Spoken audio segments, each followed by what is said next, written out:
Tonight, we hear from the LSU student who lost his leg in a train accident in Tigerland. And Obama speaks more on the Ukraine crisis. Newsbeat starts right now.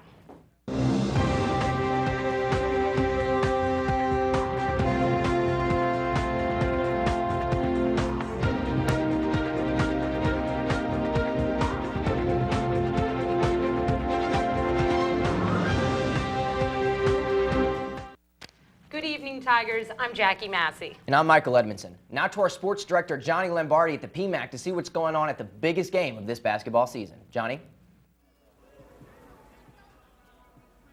Thanks, guys. We're here live at the PMAC getting set for tonight's highly anticipated matchup between the LSU Tigers and the #1 undefeated Kentucky Wildcats as they come to Baton Rouge to look to continue their perfect season, and LSU looks to play spoiler.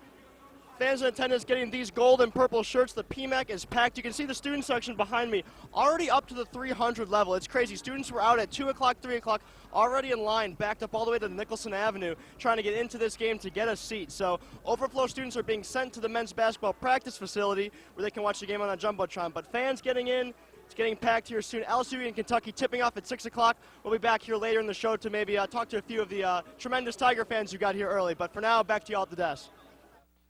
This is the first time in 6 years that the PMAC has sold out.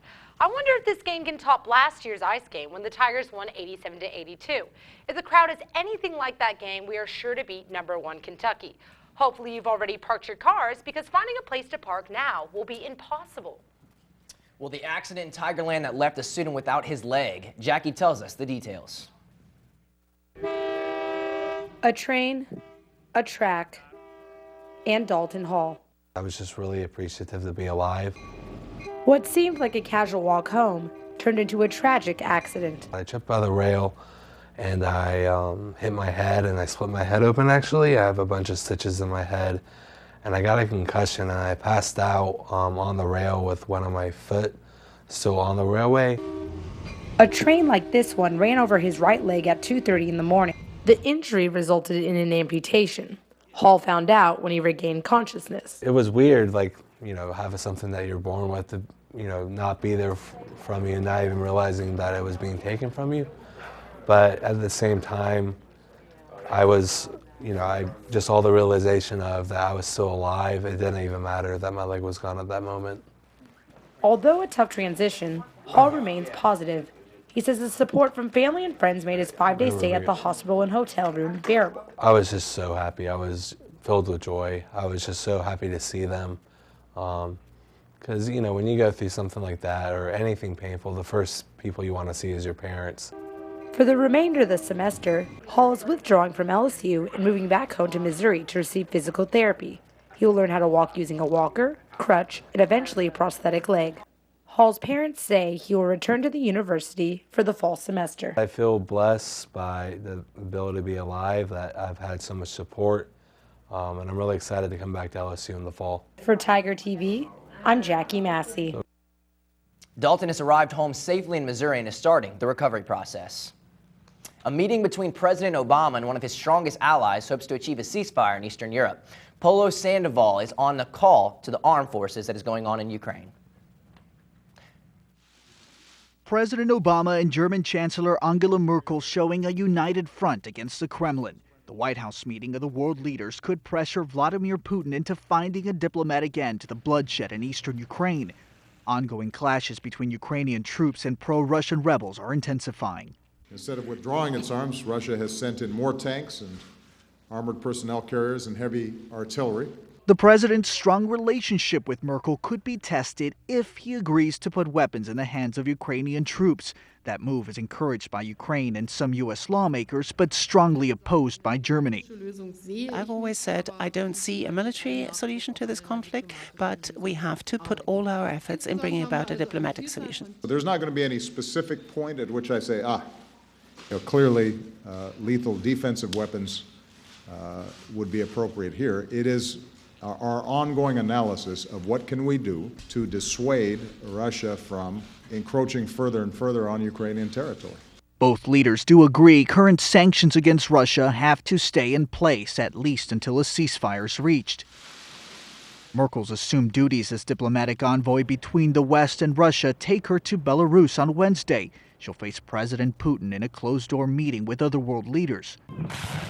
The urgency to find a solution growing as the conflict takes an increasingly heavy toll on civilians in Ukraine. Reporting in Washington, I'm Polo Sandoval. The EU will hold another meeting on the crisis on the 16th.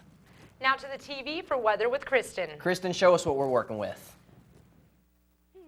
Well, hey Tigers, I hope you all enjoyed today's beautiful sunny weather on campus. Tonight you can expect to see clear skies and maybe some light wind. The temperature is going to drop down to 40 degrees, but don't worry, wind speeds will remain very low at only 4 miles per hour, so it won't be too cold.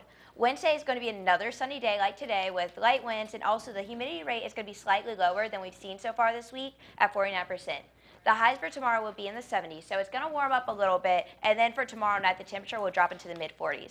And coming up for this Thursday, you can expect to see a few clouds here and there, but it's mostly going to be sunny. Temperatures will be in the upper 50s during the day. However, it looks like we're going to need our winter coats again because temperature is going to drop into the 20s. But I guess it's just Louisiana weather for you. So will you need to break out those scarves and hats again, or can you just stick to t-shirts and shorts? Keep watching to see what the weather is going to do for the rest of this week. Newsbeat will be right back. Welcome back. Now we go to Cody Croup, there it is, to fill us in on all that's going on in Tiger Athletics. Let us know what's going on with the basketball game, Cody. Well, thanks, guys. Hello, everyone, and welcome into sports. When the LSU basketball schedule came out, one game stood out over the rest. The Kentucky Wildcats visiting Baton Rouge in an early February showdown. Well, that day has finally come, and we are less than 1 hour away from tip-off against the #1 team in the country as a sellout crowd will be on hand looking for the upset. 23 teams have attempted that feat, and Kentucky remains undefeated. The Tigers look to hand the Wildcats their first loss of the season after a much-needed victory Saturday against Alabama. Last season, it was a wintry night outside the PMAC as Johnny Jones' squad fell 87-82. The last few matchups versus the Cats have been decided by single-digit points, which means David will not be sneaking up on Goliath, as Kentucky is well aware of the challenge LSU will bring. Not only is this the most talented team LSU has put on the floor in recent years, the PMAC will resemble days of being nicknamed the Deaf Dome. As mentioned, a sellout crowd will be on hand for the first time since 2009 versus Xavier. For Coach Johnny Jones' squad, they are ready for the challenge. We're in the same situation that every other team in the country is in. There's no team out there that is loaded and have as many players as Kentucky has, and that are able to play at that level. And so you just have to go out and do what you've done all year, and hopefully that's good enough. It's so much hype. I've been getting, talk about it for a month, and try not to look ahead too far. But here it is. It's right upon us, so it's very exciting. But we can't let the hype get to our head. I sent it out to Tiger TV sports reporter Taylor Corrett as he is live at the PMAC with excited fans. What do you got for us, Taylor? All right, we're here with Jonathan, a crazy LSU fan among a pack of Tigers. Are you excited about tonight's game, Jonathan? I'm so pumped. We're going to give to Kentucky their first loss. We are. Okay. Okay. He's confident. And you're a senior, so how long have you been waiting to play #1 Kentucky? I've been waiting forever. Last year I was here with my shirt off in the snow, caught the flu, totally worth it. Okay. Yeah. Well, tonight it's not snowing, but what's going to happen in the PMAC, you think? I say we win by 7. 7, okay. He's confident. We got a lot of crazy fans in the house, as you can see. It's packed in. Less than an hour until tip-off. And Jonathan, I always see you with this sign, the 6th man. Explain that. Yeah, so in football there's a 12th man. I figure in basketball we're going to be the 5th man, 6th man. Okay. How can the fans, sold out first time since 2006, how can the fans help LSU pull off the upset? I mean, scream as loud as we can the whole game, all 40 minutes. Okay, well, we look forward to it. Jonathan, thank you. We're going to send it back to the studio. Thanks, guys. Thanks, Taylor. LSU baseball is just 3 days away from their opening pitch at Alex Box Stadium as they welcome in the Kansas Jayhawks for a Mardi Gras weekend matchup. Coach Maneri has set his pitching rotation, and it will include 2 freshmen for the first time since 2011 taking the ball this weekend. Talk about a way to be welcomed into Division I baseball. Alec Lang will be on the mound Saturday following sophomore Jared Pochley slated for opening night on Friday. And the other freshman right-hander Jake Godfrey will be the Sunday starter after a heated preseason practice competition. Coach Maneri is confident that they can get the job done. You're going to be young every year in some aspect of your team. And you just have to have the courage to play those freshmen. When they're out there pitching against Ole Miss or Arkansas, whoever it's going to be, nobody's going to be saying, there's the freshman pitcher. Whoever's standing on the mound is the most important pitcher on our staff at that moment. It doesn't matter what year they are. It's our chance to actually prove what everybody's been talking about with the whole freshman class. I think it's definitely time. We were all able to just throw strikes and compete while we're on the mound, but obviously each one of us has a little different thing that we can offer. And all these guys around here, I think, just offer something that can help us win. What a week it was for LSU women's basketball. 3 conference wins, and now winners of 6 of their last 8. A big reason for the success was Regine Moncrief, and those efforts did not go unnoticed as she secured her first career SEC Player of the Week honors. In the 3-game stretch, the Fort Lauderdale native averaged over 14 points per contest to go along with 7 rebounds and 2 steals. Her breakout game came against Missouri as she dropped a career-high 21 points in LSU's victory over Missouri. And now the Tigers are tied for 3rd in the SEC as we hit the home stretch, and it begins with a trip to #1 South Carolina Thursday night. Coaching turnover on Les Miles' staff isn't quite finished as it turns out. LSU confirmed Tigers wide receiver coach Adam Henry has taken the same position with the San Francisco 49ers following 3 seasons in Baton Rouge. Henry was the coach for NFL stars Odell Beckham and Jarvis Landry, and his departure will create the 3rd new assistant for the 2015 season. He was set to make $375,000 this coming season. That is all for sports. Make sure to follow Tiger TV Sports on Twitter for coverage of tonight's game. Back to you guys at the desk. Thanks, Cody. Coming up after the break, a new security grant and how it will affect us. And just in time for Valentine's Day, a new dating app with a twist. We'll be right back. Welcome back. Have you ever felt that our campus just isn't safe? Tiger TV reporter Sarah Lofdale has a story on a security grant that LSU is in the running for. Do you wish our campus had more security to keep our students away from danger? Well, LSU has the chance to win a $200,000 grant that would go towards new security equipment and services. The LSU PD applied for the Stanley Security Grant in hopes that it would make our campus safer. Now it's our job to make sure we win. Grants make up a big portion of what we do, and they can greatly help in promoting safety as well as assisting us in getting additional equipment or additional training or things of that nature. The grant is a contest that is determined by the highest number of votes. You can vote off the website or even by tweeting and texting. You can text LSU EDU to 334455 or tweet using the hashtag Stanley Security and the hashtag LSU EDU. LSU is currently in 4th place, which is making everyone push for it even more. LSU is a fairly safe school, but with any school there is room for improvement, and the budget cuts that are being proposed right now are a little scary for the parents. After the armed robbery incident on LSU's campus, LSU parents are wanting the grant more and more. I'm voting 3 email addresses that I have, personal and work, and texting. You can also tweet, and I know several parents are pushing this. We have sent out flyers. We've reached out to the students as well. I don't know how she found it, but she found it and she started posting it like all over the Tiger Band parents page, like LSU parents page, and she's been blowing up our phone saying, hey, you should vote, like you should vote, like you can do this vote, this vote, this vote. And we're like, okay, Mom, we got it. LSU PD is not sure what we would do with the money if we did win, but we do have some options. We heard about is alarms and cameras, because that's what, we have cameras all over campus, so. But that definitely directly affects the students. With cameras, you have a more likely chance of solving a crime if it were to happen. The contest ends February 13th, so we only have a couple more days to climb to the top. So take out your phone, Tigers, and start voting. For Tiger TV, I'm Sarah Lofdahl. Well, I'll definitely be sending in my vote when we cut to the break. If you're without a Valentine like Michael this week, a new app may be able to help. Bumble is a new social networking and dating app that's geared towards women. With the Bumble app, girls make the first move and talk to the guys. Much like Tinder, users can find friends on Facebook and connect. Tired of dating scene on campus? Don't worry, the app has a 50-mile range. That was a low blow, Jackie. I'm sorry, Michael. That's okay. I'll forgive you. Coming up after the break, Jackie here will fill us in on Louisiana politics. We'll be right back. Welcome back, and now here is Valentine with Jackie with her slightly opinionated political segment. Tell us what you got. But Michael, I thought you were my Valentine. Well, anyways, welcome back to your slightly opinionated news update.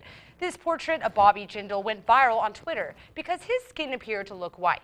Apparently, this is not his official portrait. His chief of staff says that this one is. In an interview with ABC, Jindal said comments about his portrait are ridiculous and that liberals are obsessed with race. Moving on to more important topics, budget cuts. Jindal's administration is considering cuts to higher education for the fiscal year, which begins on July 1st. A public record from LSU President F. King Alexander shows that possible effects from this cut. The record says 27% of faculty positions will get cut, along with over 1,000 classes. The document also shows a possible decrease in enrollment in graduation rates. LSU Law Center Chancellor Jack Weiss says the reductions are severe. He says he will have to cut research grants, an apprenticeship program, and summer stipends. The official budget proposal will release February 27th. So until then, students will continue to hold their breath. Lastly, let's end with Bobby Jindal's awkward interview with MSNBC that took place Tuesday. When asked how much it costs to go to LSU, he said under $10,000 with fees and housing. Mr. Jindal was very wrong. According to LSU's estimates, with housing, fees, and books, it actually costs about $21,000 a year. Full-time in-state students will pay over $8,000 in just tuition and fees. This is a big increase from the original cost of $5,000 during the 2008 to 2009 school year. Jindal has not announced if he is running for president, but I guess we'll find out eventually. That's all I have for this week's political update. Stay tuned next week on Tuesday to find out more. Thanks, Jackie, and I guess I'll be your Valentine, but you've got to be getting me some chocolate. Up next, hopefully Kristen will give us good news about what we can expect for the temperatures during Mardi Gras. Stay with us. Now to Kristen to let us know what we can expect for the weather during Mardi Gras weekend. I hope it's going to be nice because last Mardi Gras was just so cold and freezing. Icy and rainy. I don't want to see that. Kristen, what can we expect? All right, welcome back to the weather. So far this week has been sunny and warm, but when we move into Thursday and Friday, you can see temperatures getting a little chillier. During the day, you should be fine with a light jacket, but Thursday through Sunday, you can expect the temperatures to drop from the 50s and 60s down to temperatures as low as 28 degrees. Yikes. Well, at least there's going to be a 0% chance of rain until well into next week. So really the only bad weather you'll run into this week is some cold nights. So even though the temperature may be a little lower later this week, the wind speeds won't get past 13 miles per hour, so it won't be too windy other than Thursday. That's all I have for you today. Thanks for watching, and I'll see you back here tomorrow. Thanks, Kristen. So obviously, as we've been talking, Valentine's Day is quickly approaching. So tell me, Jackie, what are you really getting for your special someone? Well, Michael, I've been eyeing you the past few months. So what do you think about watches? Oh, man. Well, Jackie, I hate to say it, but I think I might have somebody else in mind for Valentine's Day, but I appreciate it, but I'll keep you in mind. But I hope Cupid sticks me with his arrow this Valentine's Day so I can really find the special someone.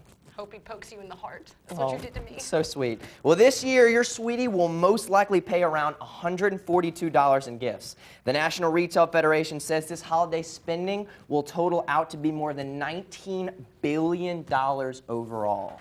Most romantic surveys say they are buying candy for their partners, but their traditional favorites are still flowers and jewelry. What do you think about flowers and jewelry?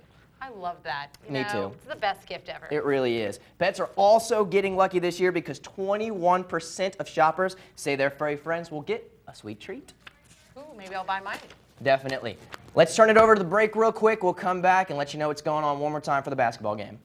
Thanks for watching, Tigers. Remember, tip-off for the basketball game is at 6 p.m. tonight. Don't be late. Have a good night.